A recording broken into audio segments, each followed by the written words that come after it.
I was reading recently where you were commenting on how Israel is perceived in the West versus the East, and it's very different in both places. But in the West, you accuse our current prime minister making Israel a leper state. What do you mean, and why is he to blame? Well, that's domestic politics, and I don't like criticizing Prime Minister Netanyahu abroad because we do have big differences. I think I would go about things in a whole different way, tell a different story, and display a different type of country. But I do have to tell you, Chris, that in terms of the current war with Iran, Hezbollah, there's no daylight between us. We had no choice. This is a war of defense from our perspective. It didn't start now or 2 weeks ago, and not even on October 7th. It started about 25 years ago when Iran built this octopus of terror that enveloped us, and now we're taking it down. What do you make of the suggestion that the American president got talked into the war in Iran by Prime Minister Netanyahu? No, I don't think that's right. I think President Trump is a leader. I think he's a very confident one. He has his point of view. We're allies. I do agree that we don't necessarily have the exact same set of interests. For example, from Israel's perspective, a nuclear Iran is an existential threat. From America's perspective, it's a strategic threat, but not existential necessarily. So we don't always see everything exactly the same, and no two allies ever see everything in the same way. But the big picture is that there is an Iran here, which is the most lethal and dangerous regime on earth. It was in a path towards acquiring nuclear weapons. It was in a path of acquiring such a big amount of ballistic missiles that it would deem it immune fairly soon. It would be too strong to mess around with. So I think there was no choice but to take this preemptive action to prevent them from becoming too big a threat to deal with. Well, the American president doesn't call it preemptive. He calls it imminent and necessary. What I don't understand is, how could it have been, I like your word, I like preemptive, because I don't get how it's imminent when 6 months ago we were told that their capacity had been obliterated. Were we wrong then, or are we wrong now, or both? Look, I just look at the facts themselves, and I totally understand the concern that you're voicing. Here's the catch. Here's the paradox. In many cases in history, if you wait for the threat to be imminent, it becomes inevitable and too big to handle. All right. Obviously, the biggest and greatest example is Nazi Germany. So was Nazi Germany an imminent threat in 1933, in 35, in 36? No, it wasn't. It wasn't imminent. It wasn't about to attack Britain and conquer all of Europe. But because they didn't act early, it became too big to contain later on. And then they had to give up. North Korea, was it an imminent threat? It wasn't imminent, so no one took care of it. And now it's too strong to deal with. But here, it's worse than North Korea because Iran is a genocidal, an explicitly genocidal regime. They say very clearly they want to wipe out a country. I think it's the only example today of one country saying out loud, we want to destroy another country. You know, you don't have Belgium and France doing it. You don't have anyone saying that.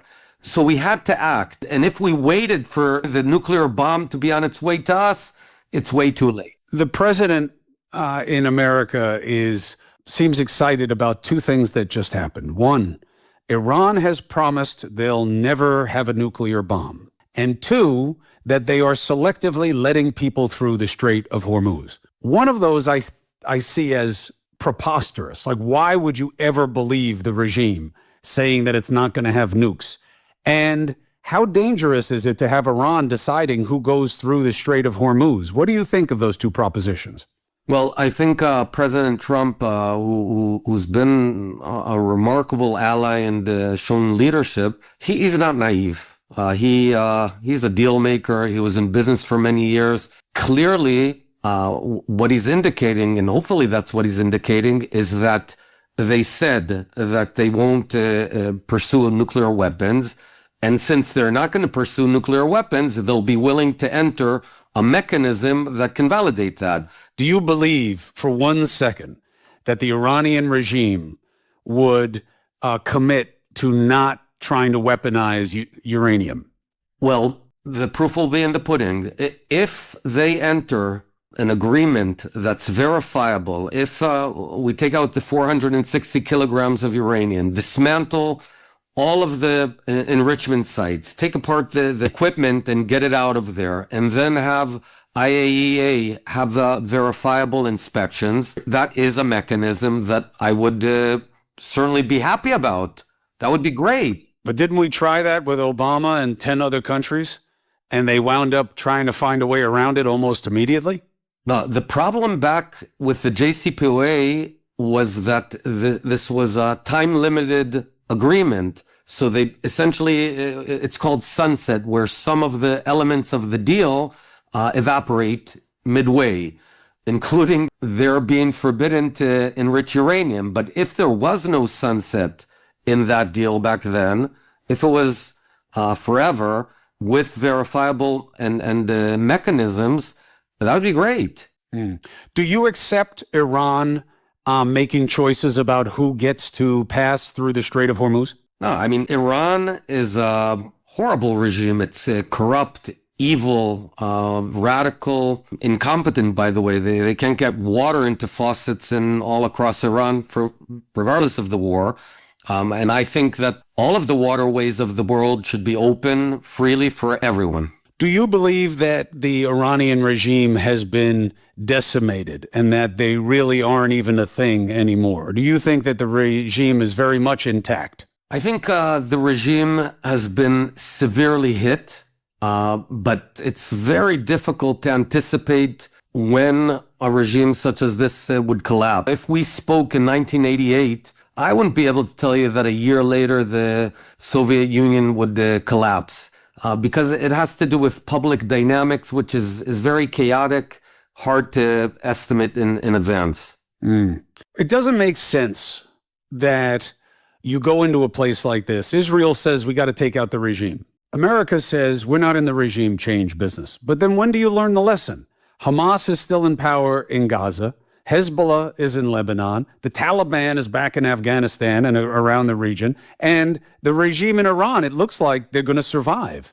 How does anything get better for a long term if the bad guys stay in power? Well, Chris, the regime change was not one of the three objectives. Creating conditions for the Iranian people to be able to change the regime was. We cannot make the decision on behalf of the Iranian people.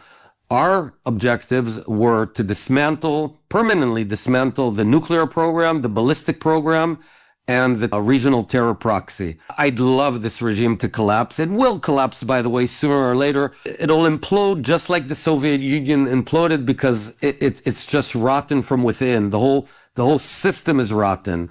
But I can't pinpoint when that's going to happen. I don't know if the year, so to speak, is 1986 right now, or 1956. What I do know is that we can try and help accelerate that. Well, look, you have a very rich history as a warrior, as a commando, as an intelligence person. Do you hear anything that gives you confidence that the Iranian people and this consortium of the Kurds and the Balochs and a lot of the other tribal constituencies are anywhere near what they would need to take out the regime? I don't know. I honestly don't know. And I'm very interested in that, and I try and learn, but behind the firewalls of Iran, it's hard for me to get a fair picture of what the chances are. I simply don't know.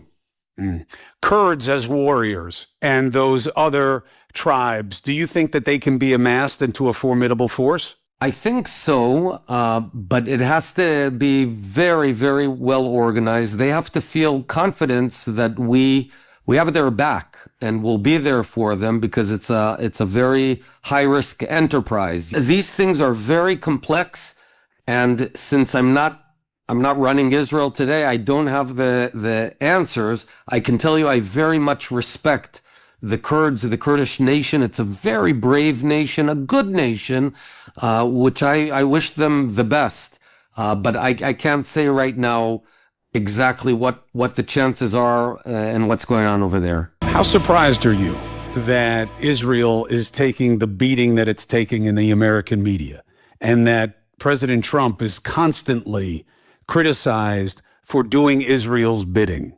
Look, I'm very worried about it. Israel has one meaningful ally, friend, that's always been, or almost always been, together with us, and that's the United States of America. And not to say that we have identical interests, but the baseline was that we did have shared values, which is a sort of a cliche, but it's not. America's Constitution and the founding fathers based a lot on the Old Testament, on the Bible. And we do share the fundamental values of freedom, of pursuit of happiness, of innovation, of drive. There's so many similarities. Israel has been taking a huge hit on our image. We are perceived horribly across the world and pictured as something that we're not. The people of Israel are 10 million people here, decent people, who just want to lead good lives, are always, if you come to Tel Aviv, you'll always see a bunch of high-tech companies. In my previous life, I started a company and ran another company. It's a beautiful country, beautiful people, in very difficult circumstances, and I could not be more proud of being Israeli. But man, we've got a lot of work to fix this up. It's not going to be easy. Is it unfair? Yes, it is, but I'm not going to whine over here, because at the end of the, yes, it definitely is unfair. If you take a look from 20,000 feet, here's the bottom line. You have a country in a very small piece of land the size of New Jersey. Sometimes people think that there's like 1 billion Jews or Israelis in the world. People only like Joe Rogan. Jews. Like Joe Rogan, our biggest podcaster, suggested the other day. I hope he was joking, that he said if there's 7 billion, I think 1 billion are Jews. I don't blame him, because the amount of noise that's being talked about Israel and about the Jews is so disproportionate to the number of Jews and the number of Israelis. We're tiny. We're 10 million people here in the size of New Jersey, surrounded by some of the craziest radical Islamic countries in the world and organizations, Hezbollah, Hamas. These are guys I fought physically with my rifle as a commando. And I think what we do is admirable. I'm talking about ourselves, but I am proud, because here's what we're doing. I have a family. I've got 4 kids, giving them good education to build them a future. I know my son right now is out fighting, and I'm really worried about it, but that's something he has to do, and I'm a patriot, proud of him, and hopefully he'll come back safe and then build his life. We try and do good, and it's very difficult circumstances, and I want to tell you something else, Chris. Some Americans think that this ain't your problem. Fine, it's not your problem. We like Israel. I'm talking about decent people, not schmucks. Decent people. And they say, but this isn't our problem. But here's the thing. The Middle East, and not Israel, the Middle East has a tendency, because we're talking about radical Islam with this vision of taking over the world with Sharia law and all that. If you just throw the keys and don't care about what goes on over here, they're going to come to New York. I was in Manhattan on September 11th, 2001. I remember that day. I saw the buildings on fire. I was running my high-tech company. That's what happens if you just say, it ain't our problem.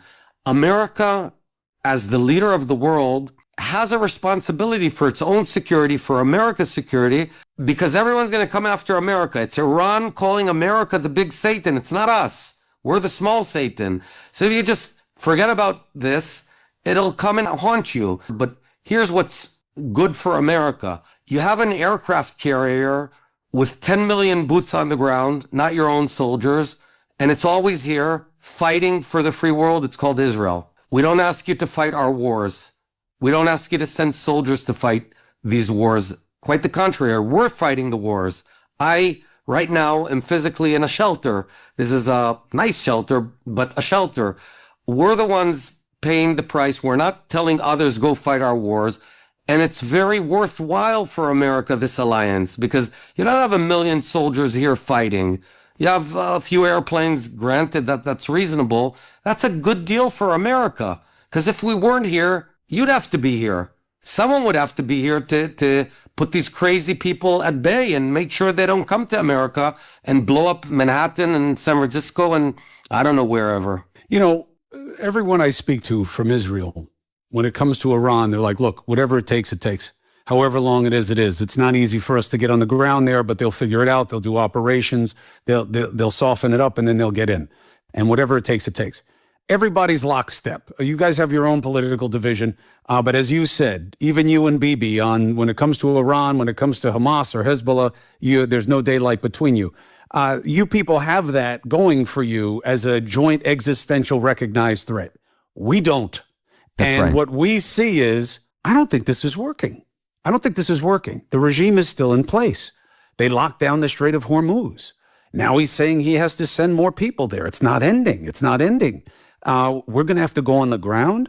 What do you believe are reasonable expectations here in terms of what it will take for the job to be done? Let's put that in quotes. Chris, it's 3.5 weeks. It's not 3 years. It's not 30 years. It's only 3.5 weeks of Israeli fighting American airplanes. It's not that bad. There's worse things in the world, like nuclear Iran with missiles that can reach California and New York. They don't have that yet, but they're developing it.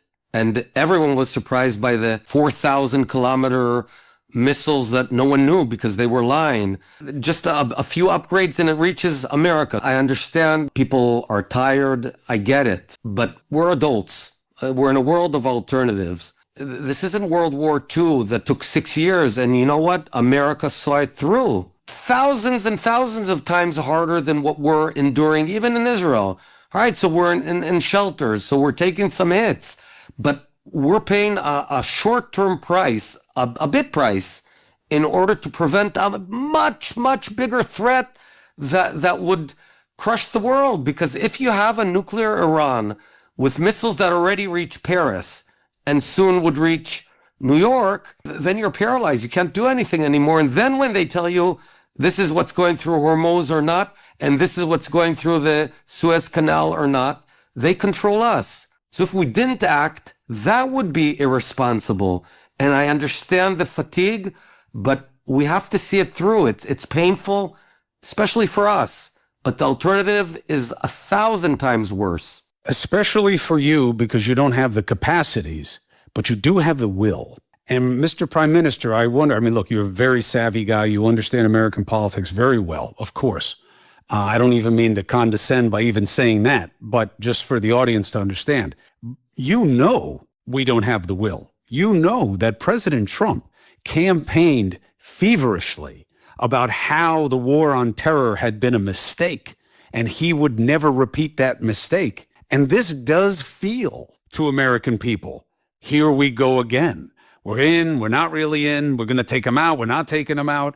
You know, it's confused, it's unknown, and it seems like the regime is kind of surviving. Look, President Roosevelt also campaigned, I believe it was in 1940, against intervention. That was big on the campaign. There were isolationists back there. Mm-hmm. And a year later, he declared war on Japan and Germany, obviously after being attacked. Mm-hmm. So reality changes. And I don't want leaders that are so stuck in what they said and don't look at the real problems as they are. I think it's important to stand behind things you say, but it's more important to put one thing at the head of your mind. It's what's right for America. In your case, in our case, what's right for Israel. And I think one of the great traits of a leader, a good leader, is to push through things, even if they're unpopular, if you believe they're right. So when I take everything that we've discussed here, where this is unpopular, certainly in many ways, but let's boil it down to simplicity. President Trump and all presidents, all previous 7 or 8 presidents said Iran would never go nuclear. Now, either you say it and don't mean it, or you say it and mean it. If you don't mean it, then you don't do anything about it. If you mean it, you send negotiators to negotiate in good faith to dismantle the nuclear program. He sent the negotiators. In fact, not only did he send the negotiators, he created leverage by bringing forces, which is a really savvy move. Then Witkoff and Kushner called him up and said, look, it's a non-starter. These guys are not going to dismantle their nuclear program. They're showing off that they have already enough highly enriched uranium for 11 bombs. There's no business to do. So then he had two options: to continue forever negotiating while they go ahead and acquire nuclear weapons, or to act. He's a president who is implementing what he said. That's all. He said they won't have nuclear weapons, and now he's effecting the actions that derive from that very statement. That's all. But I thought he did that back in June when you guys did a joint bombing, and he said he obliterated their capacity. Look, I don't know exactly, because I'm not privy, how much was ruined, how much was not ruined. Clearly, not enough of the nuclear program was hit back then, and that's reality. And there was this mission to complete the job. I hope the job does get completed. We're going to have to see where it goes. In the time of Bibi Netanyahu, actually, Naftali started as chief of staff to Bibi, but the only interruption in his rule has been when Naftali was in for a year with a coalition government. And now you want and hope to come in again. What makes you think Bibi Netanyahu, on the issue that matters in Israel right now, which is the existential threat of Hamas, Hezbollah, and of course, their boss, Iran, that he can be changed, that they'll call for elections, and if so, he would lose? We're going to have elections in October. It's 4 years. And I believe that I have a very good chance to win. I'm not doing it for my ego or power or anything of that sort. I'm doing it for my country. We have to fix Israel and open a new page for Israel after these years of war, of division. The most important thing domestically is to unite Israel. Israel has been polarized. I know Americans are less focused on that, and that's fine. That certainly is not your problem, but it is our problem. I think it was Lincoln who said a house divided cannot stand. And that's what we have now. And what I want to do is put together a broad government, left and right, bipartisan. I'm a right-wing guy, but my previous government, I had left and right, religious and secular. It was beautiful. And imagine in America, bipartisan cabinet or government. That wouldn't be a bad idea. So that's what I'm going to do here. The people are tired of, 30 years of Netanyahu is enough. He did some good things. He did some less good things. But 30 years is enough, man. 30 years. 30 years. But right now, you need a warrior. You say, and I'm just saying what I hear from, Israeli news and Israeli politics. You need a builder, Chris. You need a builder. You think you need a builder now? Because you say that you guys on the issues of existential threat, you said you guys have no daylight. Naftali Bennett is not known as being the kinder, gentler Bibi Netanyahu. You're very strong on there being no Palestinian state. You said you tried it. It doesn't work. On the regime, on Hezbollah, you wouldn't be doing anything different.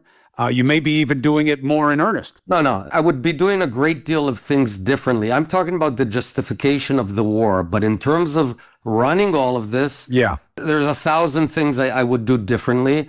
We're looking at a renaissance for Israel, a renaissance in the region, and hopefully a renaissance in the relationship between tiny Israel and great America, which, by the way, I love America. And I also want to tell your viewers, I cannot exaggerate how thankful we are to you.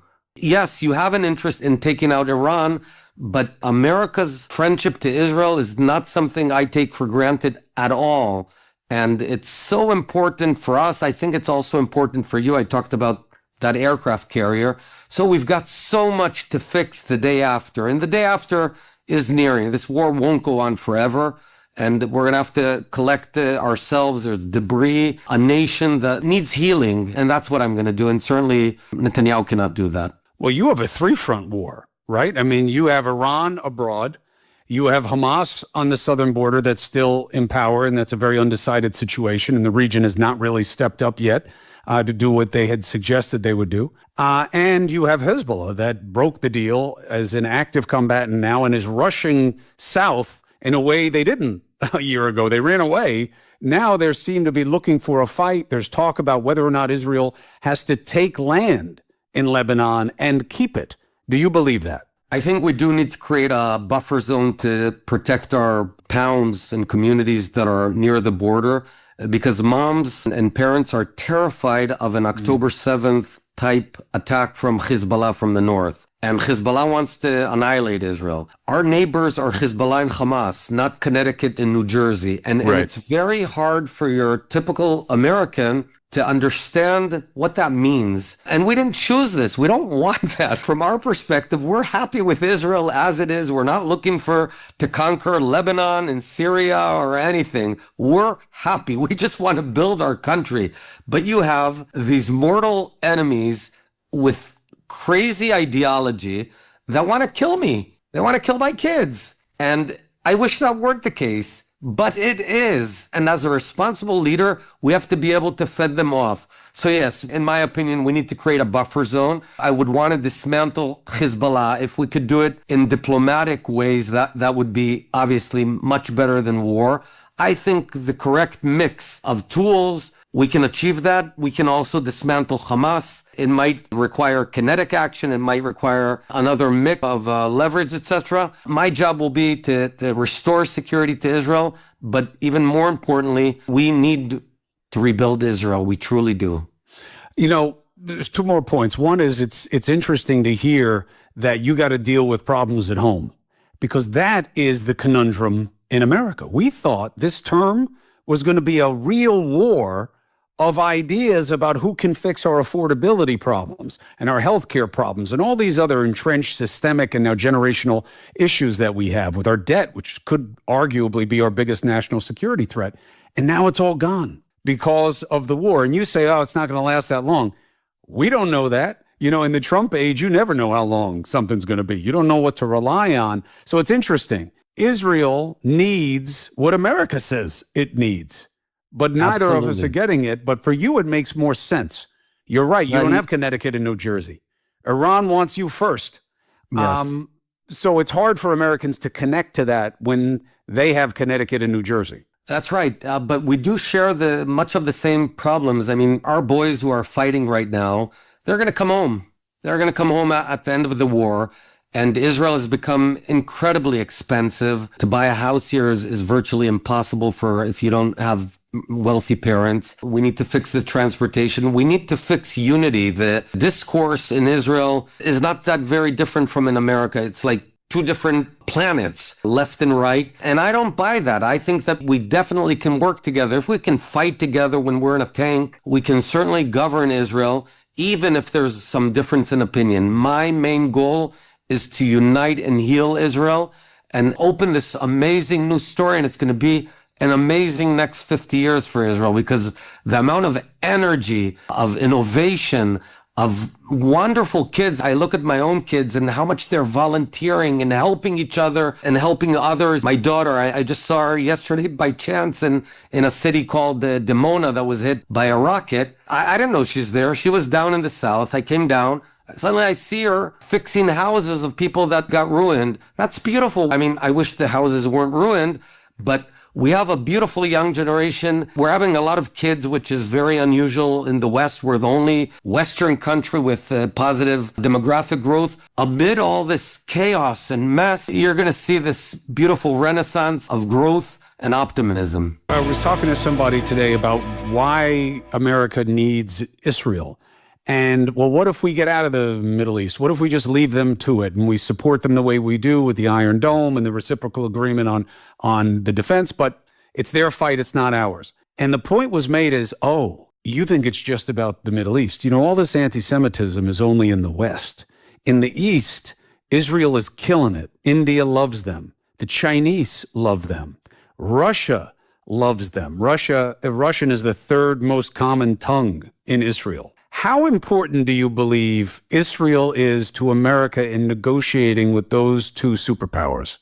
First of all, your observations are correct. There's always been very little anti-Semitism in the East. We've had anti-Semitism obviously in Europe, in the West to a certain degree, and in the East, none of it. In fact, there's some degree of admiration and mutual respect. I don't want to overstate. At the end of the day, this is not an alliance of equals. America is the leader of the world, and we get that and we respect that. America, even in terms of cutting deals with China and India, your interests are so huge and your leverage is so huge. I wouldn't say that on that topic we're a game changer.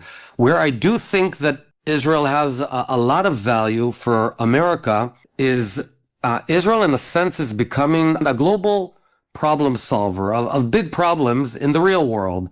So give you a couple of examples. Obviously, dealing with asymmetric warfare. We're the ones who had to develop how do you fight radical Islamic terrorists who are hiding within schools. And notwithstanding all the flack we're getting, we've cracked it. We're doing it the most accurate way possible with our text messages and with pamphlets, and we've developed this doctrine. Give you another example. How do you deal with missiles and rockets? So we developed Iron Dome. But then everyone realized it's really expensive. So then we developed the laser beam, and obviously we're going to share it with you. So we're always solving new problems of the world. Let me tell you another huge problem, not in defense related. It's a problem called social networks, which are poisoning our brains. It's a small problem, right? And here in Israel, there's a Jewish startup that was invented about 3,300 years ago called Shabbat, where once a week we take 25 hours, take this thing and put it aside and do this novel idea of talking to your kids, of listening, of playing games together, things that you and I grew up with, but no longer apply. In this day and age, the world's facing huge, huge problems and challenges. The advent of AI, soon, assuming the best case scenario, what Elon Musk is talking about, the age of abundance, what is the meaning of life? We have computers smarter than us. What are we for? And I think that sort of fusion between America and Israel, which has always been meaningful, will be even more meaningful. So I urge your viewers to look at us as your small friend, very energetic, very innovative, very decent, and trying to do our best in crazy circumstances. Yeah, we appreciate your help. We're not asking you to fight our wars. We're not asking to send any boots on the ground. My son, he's serving in the same unit I served 35 years ago, and I fought Hezbollah. I wish he didn't have to fight Hezbollah, but we're here. We're tough. We're resolute about this. And again, we are so grateful to the wonderful people of the United States of America. We know that it seems when you look at the Tucker Carlsons of the world or the woke idiots, it sometimes seems that we're losing all support, but there's a lot of good people, decent people who do value this friendship. And I just want to say to them, thank you. We appreciate that. And we love you guys. So thank you. And for this wonderful discussion, Chris. Mr. Prime Minister, I look forward to speaking to you many more times. You know how to get me. I wish you well going forward, and I'll be watching very closely. You take care, my friend.